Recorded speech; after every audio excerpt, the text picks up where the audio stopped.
Welcome back to our sequence on the engineering design cycle.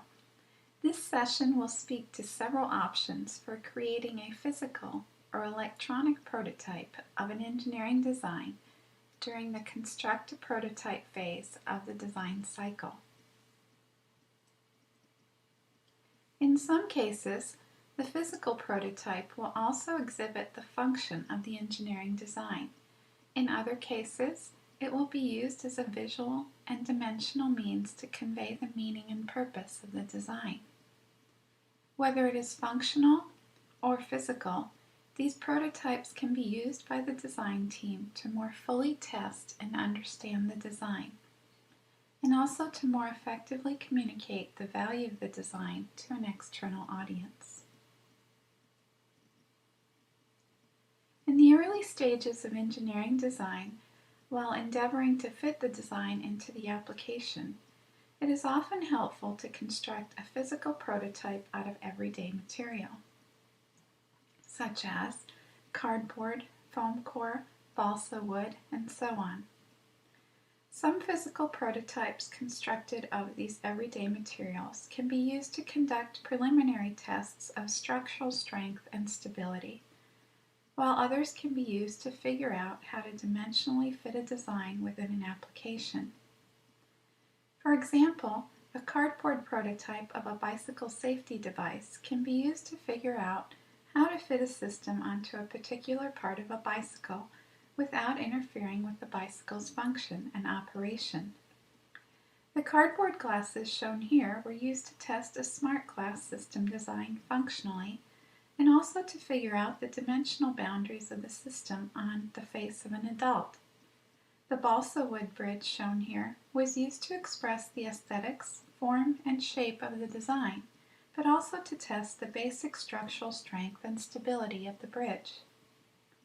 A wide variety of everyday materials can be used to construct basic physical prototypes quickly and cheaply, providing a platform to eliminate untenable designs before the team has moved too far forward in the design. Construction kits, such as those using Legos and other building blocks, also make a good platform for constructing physical prototypes of more complex designs. Oftentimes, these prototypes can be used to host multiple designs and may be functional or not, depending on the design and the application.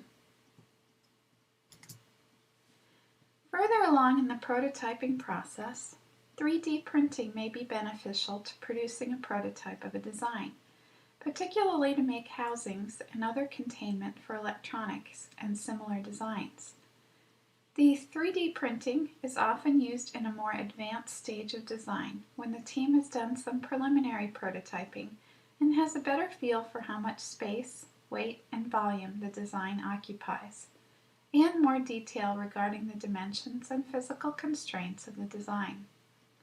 No doubt, 3D printing offers a level of polish and professionalism to physical prototypes that provides credibility to the design that functionality alone often does not. As part of a physical prototype or separate from it, electronic prototypes are also a key piece of many engineering designs. Electronic prototypes often begin with a solderless breadboard, which makes wiring up a design quick and easy and gives a great opportunity to test whether a design works in practice or not.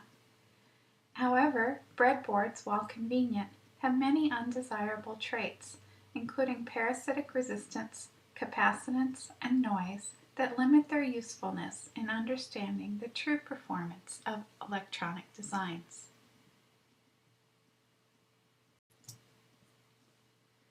Short of producing a custom integrated circuit at great monetary cost and investment of time, a printed circuit board can often be a next best step in electronic prototyping. A PCB eliminates many of the greater undesirables present in breadboarding, including greatly reducing parasitic resistance and capacitance, and improving the look of the electronic prototype for demonstration purposes. Because PCB wiring is not easily altered or changed, however, Breadboards remain the prototype of choice for a first or partial attempt to evaluate an electronic design. After an electronic design is optimized and verified using a combination of mathematical models, simulation, and breadboarded prototypes, a printed circuit board allows a more permanent and reliable prototype to be built, tested, evaluated, and demonstrated. In many modern electronic prototypes, the design team often faces the challenge of whether or not to leave a first or second stage prototype wired when the end goal as part of the design specification is to have a wireless system.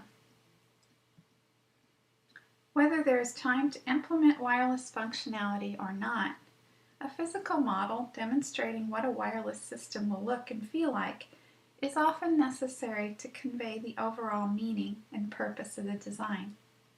Just saying wireless is not nearly as effective as a physical model or prototype which shows wireless.